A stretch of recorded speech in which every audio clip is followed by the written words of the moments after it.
যদি তোমার শত্রুর সাথে তোমার বন্ধুকে ওঠা বসা করতে দেখো, তাহলে জেনে রেখো এরা দুজনেই তোমার শত্রু, একজন প্রকাশ্যে আর অন্যজন গোপনে।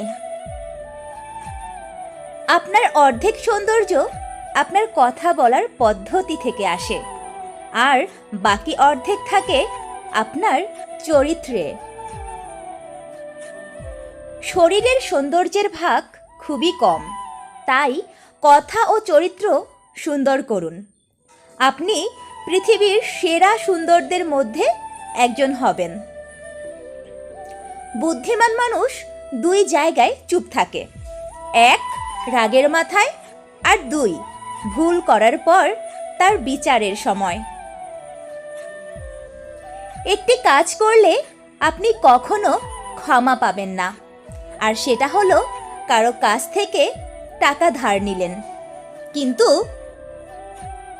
ফেরত দিলেন না। ওই লোক মাপ না করলে আপনি জীবন নিয়েও ক্ষমা পাবেন না। প্রত্যেকটা মধুর সম্পর্ক নষ্ট হয় তৃতীয় ব্যক্তির আগমনে। দুজনের চুপি চুপি কথার মধ্যে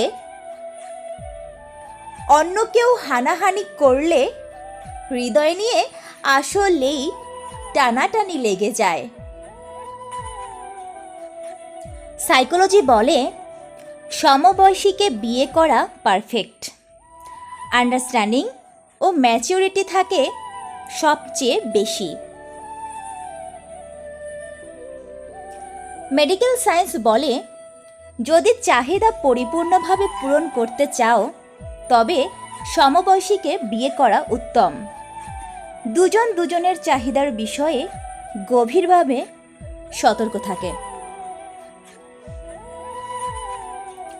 জীবনে চলার পথে অনেকের সাথেই কথা হবে, পরিচয় হবে, সম্পর্কও হবে, এবং সম্পর্ক ভেঙে দিয়ে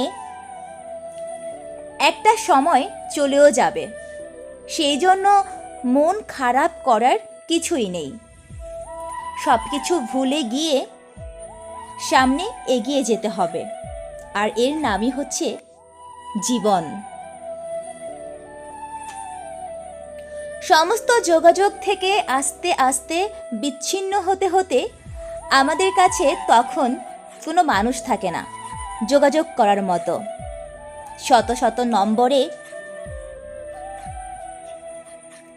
ভর্তি ফোনটায় যখন নম্বর থাকে না ফোন করার মতো, ফ্রেন্ড লিস্টে হাজার হাজার মানুষের মধ্যে মানুষ থাকে না বন্ধু বলার মতো। কিংবা সবুজ বাতির মেলা বসা মেসেঞ্জারে যখন একটাও মানুষ থাকে না মেসেজ করার মতো, তখন আমরা বেঁচে থাকার তাগিদে যা শিখে নেই তার নাম অ্যাকসেপ্টেন্স।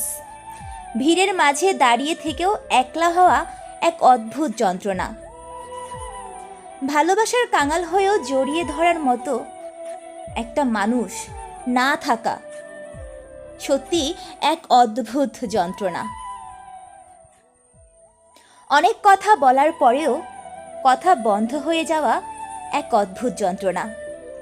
সামলে উঠে যায় না, তবুও থাকতেই হয়। তুমুল যন্ত্রণা শেষে অ্যাকসেপ্টেন্সই সেই ওষুধ যা বাঁচিয়ে রাখে।